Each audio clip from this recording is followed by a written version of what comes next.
Je vote pour la science avec Isabelle Burgon. Bonjour à vous, je suis heureuse de vous retrouver. Aujourd'hui, nous allons parler d'obsolescence programmée, une stratégie destinée à limiter de manière artificielle la durabilité des produits fabriqués. Les grands consommateurs que nous sommes ne pensons pas suffisamment à la durée de vie de ce que nous achetons, en commençant par nos cellulaires.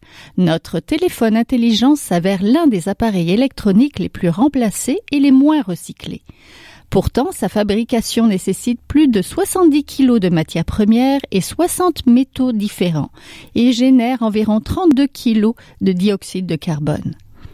L'organisme environnemental Équiterre a mené une grande étude pan-canadienne sur l'obsolescence des appareils ménagers électroniques en mai dernier.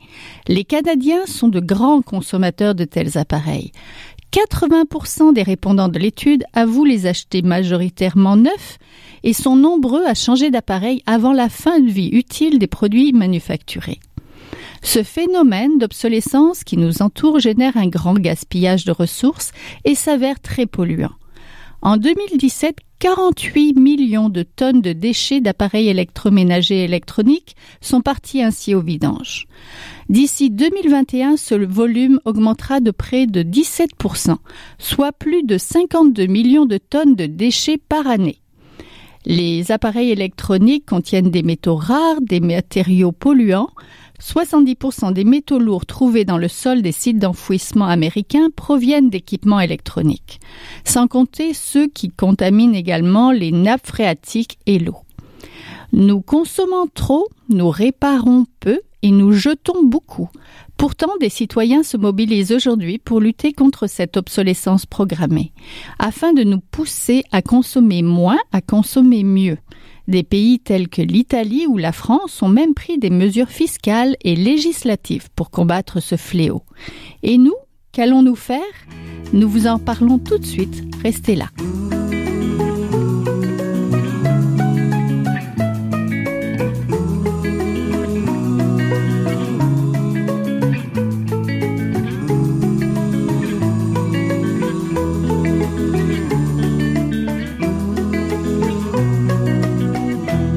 Pour parler de l'obsolescence programmée et de l'obsolescence tout court, nous avons avec nous Jonathan Meyer, enseignant de philosophie au Cégep de Sherbrooke, chargé de cours à la faculté de droit de l'Université de Sherbrooke, je pense depuis 15 ans. Bonjour. Bonjour. Nous avons aussi deux membres du mouvement d'action citoyenne Transition Verdun, Laurent Rousseau, bonjour. Bonjour. Et Nathalie Houle, bonjour. Bonjour. Le Transition Verdun, c'est un mouvement citoyen non partisan qui mise sur la vitalité de la communauté verdunoise pour créer des solutions locales face à la dépendance au pétrole, la dégradation de l'environnement. Bonjour à tous les trois. Il semblerait que le prêt à jeter est devenu la norme. Les consommateurs ont perdu le pouvoir sur la durée de vie de ce qu'ils achètent, n'est-ce pas? Peut-être Madame Houle? Oui, bien sûr. C'est un nouveau concept. On dit un nouveau concept, mais c'est quand même assez vieux, ça remonte au début du commerce, qu'il y a des gens qui faisaient des trucs un petit peu plus fragiles, disons, pour la durée de vie d'un produit. Mais dans le dernier siècle, on a vu une montée en éclair par rapport à ce concept, où que c'est différent. Il y a le côté technique, il y a le côté fonctionnement, il y a le côté aussi esthétique. On change avant de la fin utile de l'appareil pour des raisons. Des fois, c'est une pression sociale. On va avoir la nouveauté, le nouveau gadget, etc. La couleur ne fonctionne plus avec nos besoins, etc. Monsieur Rousseau, je vous vois hocher la tête. Donc, c'est ça, on a des objets souvent à usage unique, des pièces qui brisent facilement, des fonctions désuètes et même la couleur, donc, qui va plus. Vous en pensez quoi? J'allais juste reprendre ce que disait ma collègue sur le fait que l'obsolescence, ou programmée ou pas, c'est un corollaire de la société de consommation qui s'est développée surtout au lendemain de la Seconde Guerre mondiale. Le concept de l'obsolescence programmée, ça date d'un petit peu plus tôt. C'était vraiment après la Grande Dépression, notamment aux États-Unis. Ça s'est lancé à travers un écrivain qui a sorti un livre comme Sortir de la Grande Dépression à travers l'obsolescence programmée, donc à travers le commerce, la consommation. Et j'imagine après les années 50, ça a fait juste simplement augmenter. Et si on restera dans une logique de consommation à outrance, de société de consommation de masse, ça sera difficile de sortir de ça, en fait. Les deux sont interdépendants, en fait. Oui. Professeur Meyer, c'est quoi exactement l'obsolescence programmée? Est-ce qu'il n'en est pas? L'obsolescence programmée, c'est lorsqu'un fabricant ou un manufacturier veut sciemment réduire la durée de vie d'un produit pour en accélérer le cycle de remplacement. Donc, effectivement, parfois, on va fabriquer des biens avec des matériaux qui sont de moins bonne qualité parce que ça coûte moins cher aux fabricants. Donc, parfois, ça coûte moins cher pour le consommateur. Donc là, on pourrait parler d'obsolescence, tout simplement. Puis là, je vous dirais que comme consommateur, on a un choix. Hein. Parfois, on sait qu'en payant moins cher, on va sacrifier au niveau de la durée de vie d'un produit. La différence avec l'obsolescence programmée, c'est que c'est l'intention du producteur ou du manufacturier là, qui souhaite effectivement, peut-être qu'on pourrait dire, tromper le consommateur en faisant tout son possible pour qu'on puisse parfois se procurer de nouveaux produits plutôt que de faire réparer les vieux. Alors, dans l'obsolescence programmée, il y a aussi là, toute l'idée des fabricants ou des manufacturiers d'empêcher la réparation des produits ou de rendre ces réparations-là difficiles. Oui, il y a une différence aussi entre la durée de vie et la durée d'utilisation, n'est-ce pas? Oui, effectivement, la durée d'utilisation parfois peut être plus courte que la durée de vie. Là, aujourd'hui, justement, j'ai un étudiant qui m'a envoyé un article. Il y a un député ontarien qui lui aussi veut lancer un projet de loi privée pour réclamer en Ontario un right to repair, comme on appelle un droit à la réparation. Donc, c'est clair que parfois la durée de vie va être plus longue, mais si la durée de vie utile, le produit va moins bien. Moi, j'ai un vieux iPad que je continue d'utiliser, mais je pourrais vous dire que dans une soirée, là, si il me plante pas 2 ou 3 fois dans les mains avant que je puisse envoyer un courriel, ça arrive régulièrement. Donc, je fais le choix de le conserver malgré les inconvénients qu'il pose, là, mais évidemment, comme consommateur, on a un rôle à jouer là-dedans. Pour lutter contre l'obsolescence programmée et faire bouger les gouvernements, les entreprises, que peuvent faire les citoyens? Justement, on a 2 citoyens avec nous ce matin. Donc, que peuvent faire les citoyens pour lutter contre cette obsolescence programmée? S'informer. Tu sais, il faut revenir à la base avant de s'acheter quelque chose. Comme dirait le comptable Swen, j'ai de la misère avec son nom de famille, c'est est-ce que vous en avez besoin? Fait que présentement, je pense que c'est la question principale, c'est ça. Et après ça serait de s'informer. Il y a des documents en ligne, il y a des organismes ressources où qu'on peut aller chercher de l'information. Au Québec, Protégez-vous, qui fait beaucoup d'enquêtes sur différents produits. Et ils ont un sceau. Alors, si c'est avec un sceau de Protégez-vous, c'est peut-être la meilleure qualité que vous pouvez avoir avec une qualité rapport-prix. Beaucoup d'autres documents. Il y a aussi l'option consommateur. Il y a des actions citoyennes qui se font aussi pour s'aider à décider quoi faire, que faire. Il y a des sites web. Il faut repenser à la base sa consommation parce que c'est le besoin prime avant la nécessité de certaines choses. Fait qu'il faut penser aussi à réparer, à réutiliser, à valoriser. Il y a des exemples, tu sais, des cafés réparables, Repair Café en anglais. Mm-hmm. On peut aller là. Il y a des gens pour nous aider pour réparer nos trucs. Vous avez des sites web, vous avez des locations. Tu sais, la remise, on a un bel exemple ici avec la remise, qui est une bibliothèque d'outils, qu'un citoyen peut aller chercher des outils différents, que ça soit culinaire, pour travailler manuellement, etc.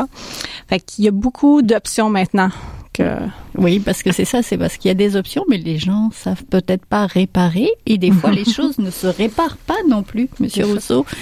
C'est pas toujours facile de parvenir à lutter contre cette obsolescence-là. Non, puis c'est justement fait exprès. On veut pas que ça soit réparable. Des fois, ça l'est pas du tout, ou des fois, c'est tellement compliqué, même avec le service après-vente, où c'est ça, d'avoir accès aux pièces de rechange aussi. Les fabricants ne sont toujours pas obligés légalement d'avoir les pièces de rechange pour les produits ou de les garder sur peut-être 5 ans, 10 ans. Ça aussi, ça peut être des choses qui pourraient être faites dans la réglementation, obligés à avoir des prix pour les pièces détachables accessibles, que ça dure dans le temps, et qu'on puisse aussi permettre que les objets soient réparés. Il y a toute une économie de la réparation qui pourrait se mettre en contrepartie d'une baisse de la consommation. Parce que une des défenses on pourrait dire de l'industrie, je n'ai pas envie de juger non plus, mais c'est de dire que si on baisse cette consommation-là, on va ralentir l'économie. Mais non, si on met en place tout un système de réparation, on pourrait compenser en partie. Je suis pas économiste. Et puis j'ai pas travaillé là-dessus, mais de dire qu'on pourrait en partie contrer ce phénomène-là et tout. Et puis, à la rigueur, même en termes d'emploi, on pourrait créer des emplois à l'échelle locale, nationale, au lieu de juste jeter. C'est un non-sens, c'est ça. Oui. Est-ce que les mécanismes du marché, par exemple les salaires bas, le manque de concurrence, peuvent contribuer à créer l'obsolescence? Professeur Meyer? C'est clair que, comme le disait monsieur, là, je pense qu'au niveau économique, c'est intéressant de développer l'industrie de la réparation ici, parce que quand on parle de téléphone ou d'ordinateur, là, qui sont peut-être parmi les principaux biens qui vont être susceptibles d'obsolescence programmée, mais effectivement, les manufacturiers sont souvent à l'étranger, en Chine ou ailleurs. Les quelques méga multinationales qui se partagent le profit de ça, ça peut en faire partie.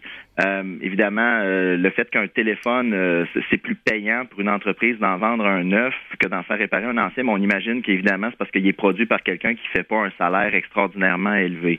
Alors oui, je pense que ça peut contribuer. Effectivement, je pense que, comme le disait Mme Hull aussi, le citoyen a son devoir d'information à faire, mais une chose qu'il peut faire aussi, c'est peut-être aller signer la pétition que mes étudiants de la faculté de droit ont rédigée et qui est déposée sur le site de l'Assemblée nationale, parce qu'on doit aussi, je pense qu'il faut lutter sur les deux fronts. Il faut faire notre devoir personnel de bien s'informer, mais il faut également pousser le gouvernement à tenter d'agir puis à légiférer contre l'obsolescence programmée. On constate qu'en France, il y a un organisme qui s'appelle HALT à l'obsolescence programmée, ou HOP. Aux États-Unis, il y a un organisme qui s'appelle Repair.org, de Repair Association. Alors, ces organismes-là font la même chose. Ils tentent de mettre de la pression sur les législatures pour que les gouvernements interviennent. Ça, je pense que c'est quelque chose qui doit absolument se faire pour contrer le problème.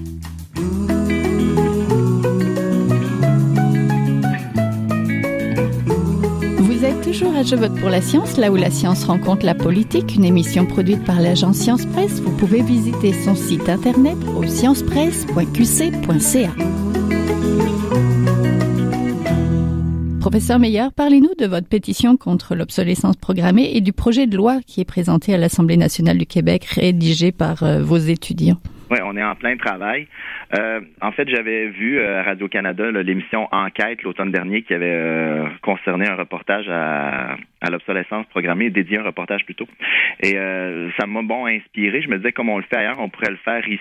Donc, j'ai donné le mandat à mes étudiants, premièrement, de rédiger une pétition. Cette pétition-là, elle est parrainée par le député Guy Ouellette, qui est un député indépendant. Donc, comme c'est un projet pédagogique, on trouvait ça important dans un premier temps de ne pas avoir l'air de faire de la partisanerie politique. Alors là, la pétition, elle est en ligne. On est rendu à 9 960 signatures. Donc, peut-être qu'après l'émission d'aujourd'hui, on va arriver au chiffre bien rond de 10 000. On l'espère. Et puis là, présentement, les étudiants sont dans la deuxième phase du projet. Donc, ils travaillent à la rédaction d'un projet de loi en s'inspirant particulièrement de ce qu'on a vu en Europe, en France, en Suède et aux États-Unis. Et puis, le 18 mars prochain, les étudiants vont présenter les résultats de leur travail à un panel d'experts qui va être composé de mes collègues spécialisés en protection du consommateur à la faculté de droit, M. Arthur Oulahi. On va avoir des députés de tous les partis de l'opposition. Pour le gouvernement, c'est pas encore confirmé, mais il va y avoir notre députée locale, Christine Labrie, qui est de Québec solidaire, Catherine Fournier, qui est la porte-parole du Parti québécois en matière de protection du consommateur, Lise Thériault, même chose, porte-parole pour le Parti libéral en matière de protection du consommateur, et M. Guy Ouellette, le député indépendant. Et il y aura aussi Dominique Champagne qui va représenter le Pacte pour la transition. Donc, à la lumière des commentaires que les étudiants auront reçus de ces experts, on va travailler une dernière fois à la rédaction du projet de loi qui sera déposé à l'Assemblée nationale le 9 avril. Donc, évidemment, c'est un projet de loi qui va être déposé par M. Ouellette. Alors, le gouvernement n'est pas obligé d'en faire l'appel pour l'étudier, mais vous comprenez que plus il y aura de signatures à la pétition, plus la société civile va se mobiliser derrière cette initiative-là, mais plus il y a des chances qu'effectivement, il y a quelque chose de concret qui se produise en ce sens. Donc, on vous incite à aller voir cette pétition-là et puis à la voter. Vous faites pétition obsolescence programmée sur Google, là, puis le premier résultat, vous arrivez sur le site de l'Assemblée nationale avec la pétition. Oui. À Transition Verdun, vous organisez, vous, une conférence pour amener les gens à se mobiliser, à être proactifs. Plutôt que réactif, c'est ça? Oui. En fait, au départ, on organise un café-rencontre. Alors, c'est sûr qu'on en a déjà fait un sur le voyager autrement. Là, nous, ce qu'on veut, c'est transmettre nous ce qu'on a appris simplement en faisant des lectures. On n'est pas spécialiste là-dedans, on apprend aussi par nous-mêmes. Le but, c'est de se regrouper ensemble en tant que citoyens dans une communauté, puis d'apprendre ensemble et d'avoir une réflexion à l'échelle, c'est ça de la communauté, vraiment. Et donc, ça se passe le 25 février, lundi soir, au café Le 5e dans Verdun. Et on invite tous ceux qui s'intéressent à ce sujet-là à venir nous rencontrer, à parler surtout. C'est vraiment un échange. C'est pas dans un sens unique qu'on donne ce qu'on a appris nous. On veut savoir ce que les gens savent de ça, qu'est-ce qu'ils ont pensé, qu'est-ce qu'ils ont appris. Oui, c'est ça. Mais des fois, la sensibilisation ne suffit pas parce que le coût ne peut pas reposer sur les seules épaules du consommateur. Il devient nécessaire d'avoir une intervention gouvernementale pour contrer cette obsolescence programmée. Madame Houle? Oui, bien sûr. On a un exemple en France avec une loi solide sur l'obsolescence programmée. Nous, ici au Québec, on n'a pas ça encore. On a quand même des trucs pour nous protéger. On a la responsabilité élargie des producteurs. Ça veut dire que certains produits sont maintenant obligés, certaines entreprises, de récupérer leur matériel défectueux ou quoi, qui sont responsables. Il y a aussi la garantie légale des produits. Alors, tu sais, une durée de vie d'un frigo, exemple, tant d'années, si le frigo brise avant, on peut actionner pour ça. Mais honnêtement, on n'a pas encore la loi. Fait qu'en espérant que le groupe de Sherbrooke puisse nous aider avec ça, avec son projet de loi. Fait que c'est super intéressant. Mais tu sais, ça veut pas dire qu'on n'a pas de loi, qu'on peut pas faire des recours collectifs. On a présentement un recours collectif avec Apple au niveau du Québec depuis 2018. Fait qu'on verra comment que ça va se transformer. Mais il y a aussi un exemple aussi à suivre en Suède. En Suède, ils ont décidé de donner de l'aide aux personnes qui veulent réparer leurs trucs. Alors, ils ont descendu la taxe sur les réparations de 25 à 12%, fait que de la moitié. Et les gens qui font réparer leurs choses peuvent inclure ça dans leur rapport d'impôt en temps de déduction. Alors, c'est quand même intéressant de voir que si la personne est concernée par rapport à ça, peut avoir un retour financier par la suite. Fait que il y a quand même beaucoup d'exemples à suivre, mais c'est ça, on est en progression là-dessus en tant que citoyen. Professeur Meilleur, on a une loi sur la consommation qui pourrait nous aider, qu'on pourrait modifier. C'est exactement notre intention. En fait, le projet de loi sur lequel on travaille viserait à bonifier la loi sur la protection du consommateur. Comme le dit Mme Houle, il y a déjà une garantie légale qui existe au Québec. Si on garantit un produit pour son usage normal, pour une durée de vie raisonnable. Le problème, c'est que si vous venez d'acheter votre téléphone, que vous l'avez depuis 9 mois, et que là, vous tentez de faire valoir votre garantie légale parce qu'au bout de 9 mois, il ne fonctionne plus, est-ce que 9 mois, c'est une durée de vie raisonnable? Bon, mais les tribunaux vont, pour établir cette durée de vie raisonnable, souvent comparer avec des objets similaires. Alors, vous comprenez que si l'ensemble des téléphones ont une durée de vie qui est assez courte, ça peut être difficile de faire valoir que ce téléphone-là qui vient de briser après 9 mois n'a pas eu une durée de vie raisonnable. Alors, par exemple, ce sur quoi on est en train de réfléchir là, au niveau du Parlement européen, est-ce qu'on ne pourrait pas fixer un nombre d'années précis? Là, on parle de 2 ans en Europe pour les appareils électroniques. Alors, à ce moment-là, dans les 2 premières années, ce serait à la charge du fabricant de faire la démonstration que le consommateur a utilisé l'objet peut-être d'une mauvaise façon. Sinon, le fardeau de la preuve revient sur le fabricant et non sur les épaules du consommateur. Alors, on peut pas de façon explicite dire ce qu'on pense mettre dans notre projet de loi parce que tant qu'il s'est pas déposé à l'Assemblée nationale, il y a une espèce de devoir de confidentialité. Mais je peux vous dire qu'on va tenter de s'inspirer de ce qui a été fait un peu partout. Et ça, c'est parmi les trucs qui nous intéressent. Là. Peut-être en fixant un nombre d'années précis à la garantie légale pour certains produits, on pourrait avoir peut-être une intervention plus efficace là, quand on fait des demandes pour être remboursé pour un produit qui est brisé trop rapidement. On a parlé donc des pistes de solutions pour combattre l'obsolescence. Ne faut-il pas parler de consommation responsable, de moins consommer ou de mieux consommer pour alléger notre empreinte sur notre planète, Monsieur Rousseau? Ah oui, je suis totalement d'accord avec ça. Pour moi, je serais comme, par exemple, dans le livre là de l'association HOP, qu'a mentionné le professeur Meilleur, il parle beaucoup d'une société de la sobriété. Le fait de revenir aussi, de changer de paradigme, de dire, faut plus aller vers la propriété unique, mais peut-être passer par une économie de l'usage, de la fonctionnalité. C'est-à-dire qu'un produit, il peut être partagé, et on peut même penser que si on commence à partager des produits, l'intérêt commun va faire en sorte qu'on va vouloir avoir des produits qui durent. Et donc, il y a clairement un choix de société à faire, de dire tout à chacun de se poser la question, est-ce que j'ai envie de reprendre le contrôle de ma consommation, ne plus se faire avoir, parce que typiquement l'obsolescence programmée, on se fait clairement avoir par les industriels, et donc de plus jouer ce jeu-là et de se dire moi je reprends le contrôle de ma consommation, que ça soit pour l'alimentation, parce que l'obsolescence programmée, il y a une certaine forme, si peut-être Nathalie pourra en parler, d'obsolescence aussi à travers l'alimentation, mais de tout type de consommation en fait. Et moi je trouve ça, c'est extrêmement important d'avoir ces réflexions. Nous on essaye d'amener ça à notre échelle dans Verdun avec les citoyens, de dire essayons de repenser ça en termes, posez-vous les questions, informez-vous. Et je pense qu'en tant que citoyen on a un grand pouvoir en fait. On le sous-estime réellement. Qu'on soit en groupe ou même tout seul. Alors Varidel disait consommer c'est voter. Je suis d'accord avec elle, mais je pousserais vraiment encore plus loin. C'est vraiment s'impliquer, s'informer, ne pas rester victime de ce système-là. Faut être proactif là-dedans. C'est compliqué, c'est un long travail, mais tous ensemble, je pense qu'on peut réellement faire quelque chose. Oui, ici, on avait parlé des dates de péremption des médicaments. On pourrait parler des dates de péremption de yogourt, par exemple. Ouais. En alimentation, il y a 2 dates. C'est la date meilleure avant et une date d'expiration. Alors, ces 2 dates font en sorte que du côté des industriels, il y a beaucoup de nourriture qui est jetée. Ça veut pas dire que cette nourriture-là est plus bonne à manger. Il faut trouver une façon de ne pas gaspiller. Puis le gaspillage alimentaire est énorme. Alors, avec ces 2 dates-là qu'on n'avait pas avant, fait en sorte que beaucoup de produits n'arrivent pas au magasin et par la suite, le magasin en jette aussi. Le citoyen en jette parce qu'il y en a trop acheté, il l'utilise pas. Alors, il y a quand même 3 bonnes étapes où qu'on peut réduire le gaspillage alimentaire et de faire attention avec des dates. C'est comme un yogourt, ça peut être bon après. Il faut arrêter faut être capable d'analyser les choses. Fait qu'il faut penser avant de jeter, il faut penser avant de manger aussi, il faut vérifier. Mais c'est le gaspillage alimentaire, on dit que c'est 80 dans le temps de Noël seulement là, on jette c'est 80 le taux d'augmentation des déchets augmente de 80% dans le temps de Noël dans alimentaire parlant seulement. Alors c'est beaucoup de déchets. Professeur Meilleur, vous êtes aussi enseignant de philosophie au Cégep de Sherbrooke. Oui, on va lui laisser la parole, si vous permettez.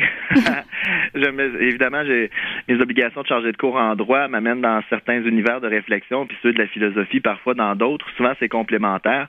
Mais je vous dirais qu'en termes de consommation, je pense que la croissance infinie est effectivement possible, mais peut-être pas de la manière dont on consomme présentement. Parce qu'on pourrait consommer autre chose que des produits qui nécessitent une dépense d'énergie importante pour les produire, qui ont une durée de vie limitée, qu'on va jeter après. Je pense que si on mettait autant d'énergie à faire la promotion du savoir, de la culture, de la créativité dans nos sociétés, on pourrait avoir une activité économique hyper développée, à croissance infinie, parce que la créativité humaine puis le savoir humain n'ont pas de limite. Alors, si on mettait toute la force publicitaire à faire la promotion de concerts musicaux, de pièces de théâtre, de livres, on pourrait effectivement avoir une activité économique beaucoup plus importante parce qu'on stimulerait la demande des consommateurs pour autre chose que des produits matériels. Puis on pourrait avoir des résultats qui seraient à la fois économiques, intellectuels, culturels et environnementaux qui seraient beaucoup plus intéressants. Mais effectivement, ça, c'est payant pour le peuple en général, c'est payant pour les citoyens, c'est peut-être moins intéressant pour les entreprises multinationales qui profitent de l'état de la situation tel qu'il est présentement. Oui, merci beaucoup. Donc, on était en compagnie de Jonathan Meyer, enseignant de philosophie au Cégep de Sherbrooke, chargé de cours à la faculté de droit de l'université.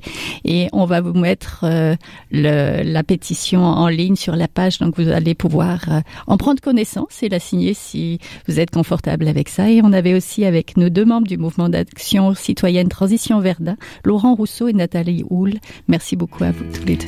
Merci à vous. Merci.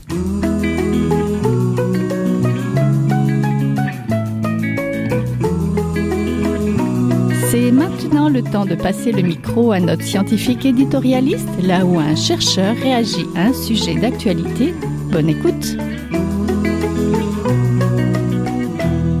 Bonjour, je m'appelle Caroline Sanchez-Valero. Je suis la vice-présidente des projets stratégiques et des relations gouvernementales chez Réseau Environnement. Réseau Environnement, c'est un organisme associatif. C'est le plus important regroupement de spécialistes en environnement au Québec. Et il agit comme catalyseur de solutions dans plusieurs secteurs, en particulier l'eau, les matières résiduelles, la décontamination de sol, les changements climatiques et la biodiversité. Donc aujourd'hui, je viens vous parler d'économie circulaire, un terme très à la mode dans l'actualité et parmi les environnementalistes aussi. Alors, comment le définir simplement? Selon le pôle québécois de concertation sur l'économie circulaire, auquel Réseau Environnement fait partie d'ailleurs, c'est un système de production, d'échange ou de consommation qui vise à optimiser l'utilisation des ressources dans une logique circulaire, contrairement à une logique linéaire.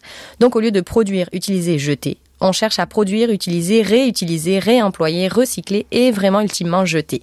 Ainsi, on maximise à chaque étape l'utilisation que l'on fait des ressources. Le but du jeu, donc, c'est vraiment de s'assurer que les déchets qui sont générés peuvent resservir comme matière première dans d'autres processus. Alors, on vient de mettre ce concept à la mode en ce moment, mais la planète, elle, fonctionne sur ce mode-là depuis sa création, en fait. Donc, le cycle de la vie, qui fait que les plantes sont mangées par les animaux, qui sont eux-mêmes mangés par des plus gros animaux, et ainsi de suite, jusqu'à la décomposition végétale ou animale, qui vient elle-même nourrir d'autres plantes et d'autres animaux. Donc, la nature, elle fait bien les choses, elle est déjà sur ce cycle circulaire depuis longtemps. Dans la société, le terme n'est pas complètement nouveau non plus. Encore une fois, selon le pôle sur l'économie circulaire, les premières évocations de l'économie circulaire remontent notamment au rapport The Limit to Growth, donc la limite au développement, qui avait été réalisé en 1972 par des chercheurs du MIT.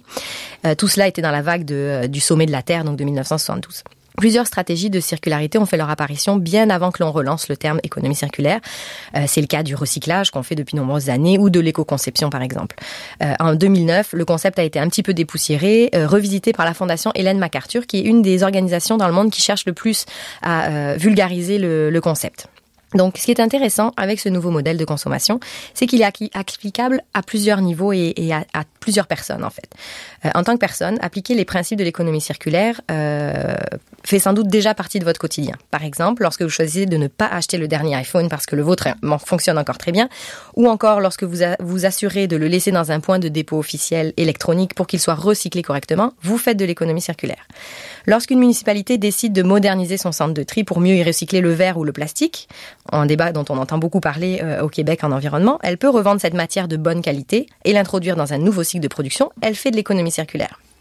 Lorsqu'une industrie revoit sa ligne de production pour maximiser sa récupération d'eau et la réutiliser dans la même ligne de production, elle fait de l'économie circulaire. Quand, encore une fois, plusieurs industries collaborent de façon à trouver des manières d'utiliser les déchets de l'une comme matière première de l'autre, c'est ce qu'on appelle dans le jargon la symbiose industrielle, c'est encore de l'économie circulaire. Finalement, quand le gouvernement décide de donner un congé de taxe aux produits intégrant certains pourcentages de matière recyclée, ou inversement, quand il taxe des nouveaux produits sans matière recyclée, il favorise l'économie circulaire. Donc la beauté de ce nouveau modèle, vraiment, c'est qu'il appartient à tout le monde d'y participer. Si chacun l'encourage à son niveau à le mettre en place, c'est ce qui ultimement va nous permettre de limiter l'épuisement des ressources. C'est tout pour cette semaine. Je vote pour la science est une production de l'agence Science Presse avec Radio VM, à la régie Daniel Fortin, à la recherche François Cartier, à la réalisation de l'émission et au micro Isabelle Burguin. Vous pouvez réécouter cette émission. Restez aussi à l'écoute des rediffusions de cette semaine sur Radio VM, mais vous pouvez l'écouter aussi en podcast sur le site de l'agence Science Presse, sciencepresse.qc.ca. Et si vous l'avez aimé, partagez-la. À la semaine prochaine. Jin Jiahua est un chercheur typique de ceux pour qui les progrès de la bioinformatique ont préséance sur le sens biologique.